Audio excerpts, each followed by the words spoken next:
Welcome to the true heart of Lords, the pub. Well, William Slatter, he's one of my regulars. He's the clerk of works here at MCC. Wasn't always so, mind. Started out when he was 12 years old as a dressing room attendant in the old pavilion, not the splendid building we have here now. William tells me that the plans for this building bear no small resemblance to the ones he himself drew up. Well, I'm not sure what the architect would say about that. And William, he's no draftsman. He said that he learned everything that he knew from looking over the shoulder of the guy that drew up the last place. He'd only been about 14 then, I reckon. But there's very few can tell you as much about Lords and the buildings around here than William. Well, the Slatter family, they must have racked up, I guess, about 200 years of employment by the club between them. I say the club, but his father, Stevie, worked here for 40 years, and he would have been employed by old Mr. Dark and Mr. Ward before him. William's grandmother, his mother, his aunt, well, they all worked here in the cleaning and laundry departments. His uncle, his brother, his son, God rest his soul, they all worked here too. His sister, well, she was even born here. Rooms out the back of the pavilion. She still works here today, in the ladies' room, in the mound stand. Old Mr. Dark, his family, it's the same. They've been associated with Lords this past 100 years. Mr. Dark started out as born on Edgware Road. Used to earn a few bob as a fielder over in Dorset Fields, no more than 10 years old. He used to boast how he'd helped Mr. Lord to move the very grass turf from Dorset Fields to North Bank, and then from North Bank to St John's Wood, where I hope we're going to stay put for a while. Mr. Dark must have done something right though, because by 1835 he'd managed to earn enough money to buy the lease off William Ward. First thing he did, and it was all fields round here then, was put up a pub. Sensible man. It was there that punters, and not the gentlemen, not in those days, they could buy a full meal for no more than £1, and all served up by Mr. Dark's in-laws, the Lathams. We like to keep it in the family.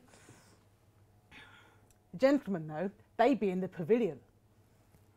Much smaller building than the one we see here today, room for no more than 40 or 50 people. And that was it, apart from a few benches scattered around. Used to be a boy would come round with a tray, take your order.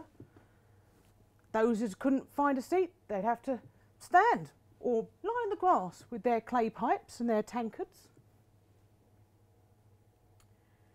Well, Mr. Dark, he was determined to make Lords a success. He set it up as a showground. An encampment of Iowa Indians keen to show off their exotic skills from the West. There were displays of dancing and archery. Can you believe someone would want to watch archery at Lord's? Everything, though, went towards Mr. Dark's first love, cricket. All the money was ploughed back into the facilities at Lord's. So much so that by 1839 he put together enough to put up the first major building here at Lord's. Mind you, that was a tennis court, and with a billiard room above it. There were hot and cold baths for members. It proved wildly popular, so much so, in 5 years' time, they put up a rackets court, and stables and all. Well, it did come back to cricket in the end. It was a hive of industry, meaning that his brothers could set up in the manufacture of cricket bats and balls. For many a year, they say that Dark's bats were the finest that money could buy. But after a few years, with nothing much else going on, well, Lord started to become a bit tatty. MCC went into decline. There was talk amongst some of the members of moving to a new ground, over in Brompton.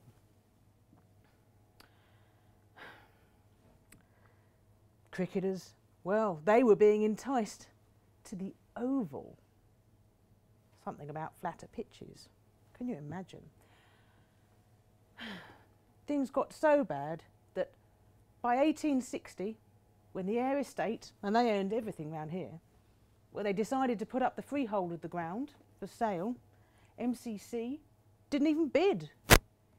Mr. Dark, the leaseholder, he declined to bid as well. The ground was sold to Mr. Moses for £7,000. Well, MCC had to do something about this. They needed to act, and they did so decisively within 3 years. And they appointed the first salaried secretary of MCC, a Mr. R.A. Fitzgerald. He earned £400 a year. Well, Fitz, as he was known, they say he had the most magnificent swagger, dynamic Irishman he was, and the most luxuriant of beards. He wasn't one to let the grass grow under his feet. So within a year of his appointment, 1864, he decided the club needed to buy out Mr. Dark from the lease. Well, Mr. Dark, he was approaching 70 years of age by now. He was looking forward to retirement at the right price. So a voluntary fund was set up, and there was a donation of 100 guineas from no less than His Majesty the King. Well, he was Prince of Wales then, of course, but we've always been very proud of our royal connections here at MCC. His father, Prince Albert, well, he was our patron.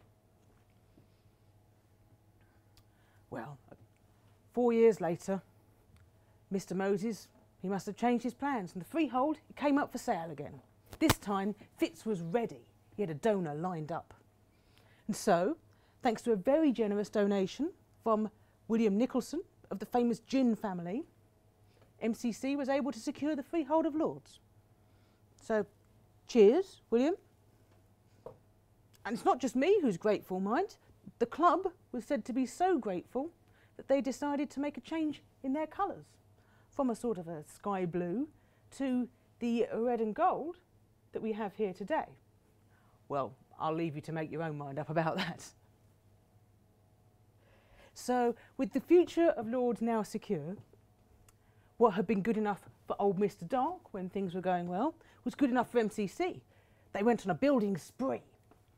They put up a grandstand, facilities for the first time for spectators, no more mouldy benches, and facilities also for the first time for some of my thirstiest customers. That's right, the gentlemen of the press. And a good thing and all, because I heard tell that there was a Mr. Knight back in the old days who used to write for the Sporting Life, and he had to pay his own ground admission for the privilege of perching in a shrubbery from which to write his match reports. Occasionally staff members would come along, give him a cup of tea. I think that was more out of pity than anything else. Well, what else did they do? I tell you, they pulled down the pub. And they put up a new one, Lord's Hotel. Not that you could stay there, mind. A magnificent building it was. Used to hold all our dinners and functions there. Don't forget, Pavilion was very small back then. Wow, I nearly forgot the most important change of all, didn't I? The ground was raised, re-levelled. We went from having one of the worst, most dangerous pitches in the country to one of the finest, and with great facilities to go with it. Well, that was more than enough to stop all our business going south of the river, I can tell you. It was also good enough to attract some more of my regular customers. Middlesex County Cricket Club. So, with more and better cricket, great facilities, well, it wasn't enough. We needed to do more. We put up some luncheon rooms on the side of the hotel. Wildly popular. So much so that, well, William Slatter, as Clerk of Works, he's been put to work doing all sorts of schemes around the ground. His latest project has been to put up some luncheon arbours over round the practice ground, Henderson's nursery. There's talk of fitting them with gas wings. Do you think that's safe? Well, I'm getting ahead of myself anyway, because we didn't purchase Henderson's nursery until Now let's see, when was it? I guess around about 1887.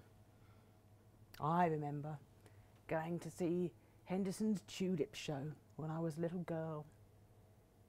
Didn't see much of the flowers, mind. I went to look at the fancy ladies and their beautiful dresses, carriages lined up all the way along Wellington Road. It was quite a sight.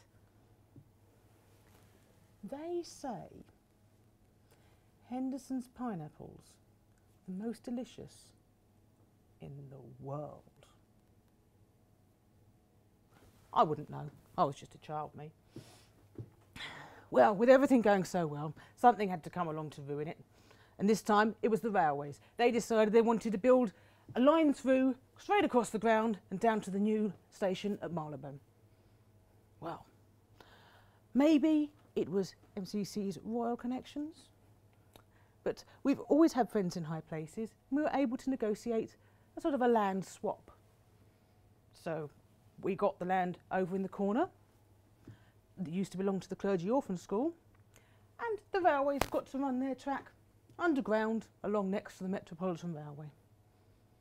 And it's been a fine deal. We've never had a problem since. Well, when I think of that, my trips here as a child, and all that I've seen in my time here, wow, it's nothing compared to what Mr. Dark would have seen, the changes he saw, from when he first helped Mr. Lord to set up a new cricket ground on what was then just a country field. What about changes to cricket in that time? Well, when William Slatter was first employed by the club, and he was one of the first to be directly employed by MCC, overarm bowling was illegal. The grass was tended to by sheep. You could often see deer running about outside. Very different place. And now, well now, we have a full programme of first-class cricket. We have international cricket. And I'm not sure how that's going to work with all the boats and everything. But best of all, we have this magnificent building and this bar from which we can all watch the cricket.